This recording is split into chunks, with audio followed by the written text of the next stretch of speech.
आज के इस वीडियो में हम आपको बताएंगे हाल ही में मनाए गए बैसाखी के पर्व के बारे में। देश के कई हिस्सों में अलग अलग नामों से इस त्योहार को मनाया जाता है। तो सबसे पहले हम आपको बताते हैं कि बैसाखी का त्योहार मुख्य रूप से फसल से जुड़ा हुआ है और इसे किसानों के लिए खेती किसानी का त्योहार भी माना जाता है। माना जाता है कि रबी की फसल तैयार हो जाती है और इस दिन गेहूं, तिलहन आदि कई सारी फसलों की कटाई शुरू हो जाती है।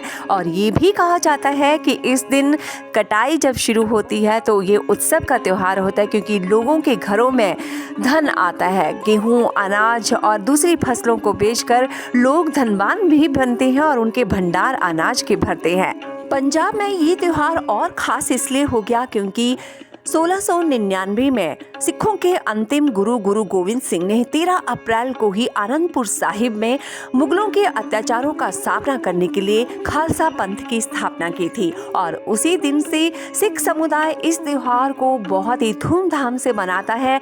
ढेर सारे पकवान बनाते हैं, भांगड़ा करते हैं, नए कपड़े पहनते हैं और खूब सारी मौज मस्ती करते हैं, एक दूसरे से मिलते हैं और इस तरह से बैसाखी का त्योहार मनाया जाता है पंजाब में। हिमाचल में भी इस त्योहार को फसलों के त्योहार से ही जोड़ा जाता है और लोग इस दिन खुशियां मनाते हैं क्योंकि रबी की फसल पककर तैयार हो चुकी होती है, या यूं कहें कि अब कटाई शुरू होती है और कहा जाता है कि अन्न के भंडारे भरने वाले होते हैं। तो लोग अपर हिमाचल में देवी देवताओं का उत्सव मनाते हैं। लोग सामूहिक रूप से आयोजन करते हैं, इकट्ठा होते हैं, नाटी करते हैं और अपने देसी पकवान जैसे कि सिड्डू, धंधड़ू और दूसरे पकवान बनाते हैं। और लोअर हिमाचल की बात करें तो लोअर हिमाचल में क्योंकि पंजाब से सटा हुआ है तो यहाँ पर पंजाबी डिशेस का भी प्रभाव रहता है, लेकिन यहाँ पर मुख्य रूप से जैसे बनाए जाते हैं दाल के पकौड़ू, चने की दाल के पकौड़ू, बेड़ों और अलग अलग तरह की सीजनल सब्जियाँ।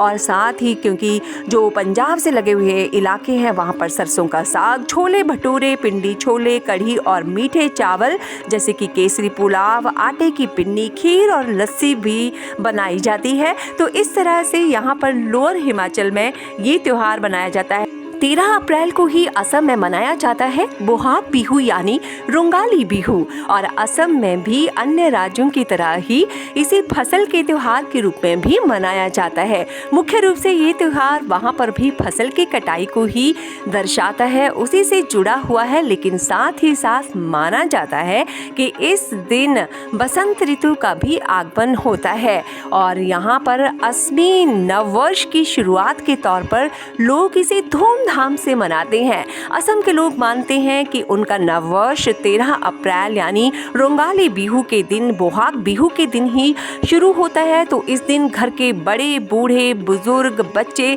सभी सुबह सुबह तैयार होते हैं, घर की पूरी सफाई करते हैं, नए कपड़े पहनते हैं, मंदिर जाते हैं, पूजा पाठ करते हैं और अपने ट्रेडिशनल पकवान हैं उन्हें बनाते हैं। और साथ ही साथ इस दिन अपनी गाय और बैल की पूजा भी करते हैं।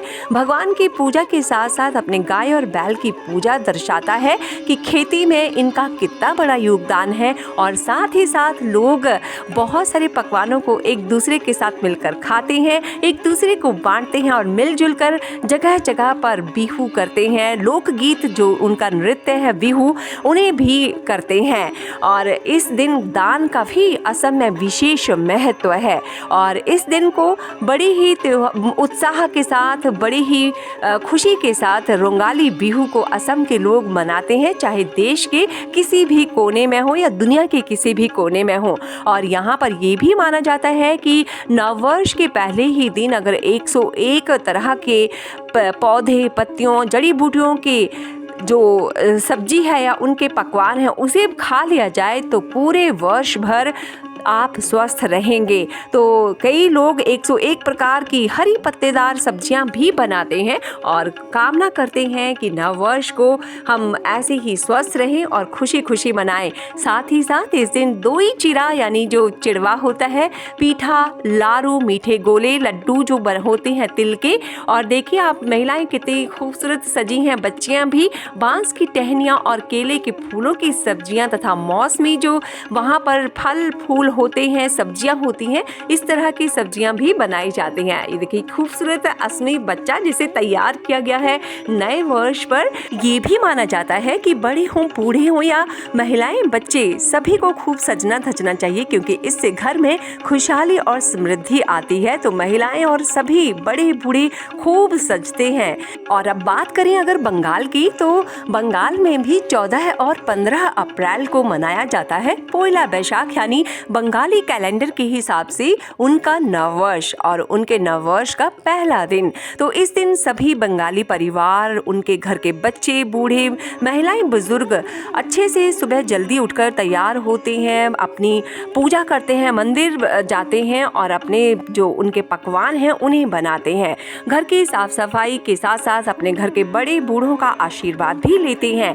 बंगाली समुदाय चाहे वो वेस्ट बंगाल में हो, यानी पश्चिम बंगाल, त्रिपुरा, झारखंड, असम या देश के कई अन्य हिस्सों में या विदेशों में, सभी जगह पर अपने इस नव वर्ष को बहुत ही धूमधाम से मनाते हैं और एक दूसरे के साथ मिलजुल कर एक दूसरे को इस नव वर्ष की बधाइयां भी देते हैं।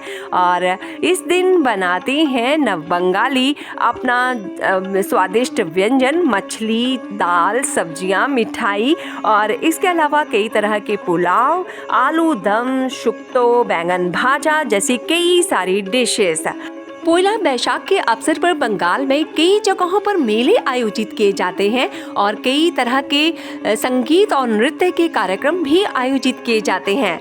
लोग इन कार्यक्रमों में बढ़ चढ़ कर हिस्सा लेते हैं। और ये जो पोइला बैशाख मनाया जाता है, इसकी उत्पत्ति कैसे हुई है, इसको लेकर भी कई तरह की मान्यताएं हैं। उनमें से एक मान्यता ये भी है कि मुगल शासन के दौरान इस्लामी हिजरी कैलेंडर के अनुसार ही करों का संग्रह किसानों से लिया जाता था, जो कि हमारे चंद्र कैलेंडर से मेल नहीं खाता था और कृषि चक्र जो था हमारा बिल्कुल अलग था। तो इसी तरह से हमारा एक नया कैलेंडर बना, जो कि पोइला बैशाख जो शुरू होता है बंगाली नववर्ष, इस तरह से शुरुआत हुई। और एक मान्यता ये भी है कि राजा शशांक से भी पोइला बैशाख यानी बंगाली नववर्ष को जोड़ा जाता है और बंगवाड़ा का उल्लेख 2 शिव मंदिरों में भी मिलता है और ये इस बात का संकेत करता है कि अकबर काल से ही इस पोइला बैशाख की शुरुआत हुई थी। तो इस वीडियो में आपने जाना कि देश के अलग अलग हिस्सों में किस तरह से मनाया जाता है ये त्योहार।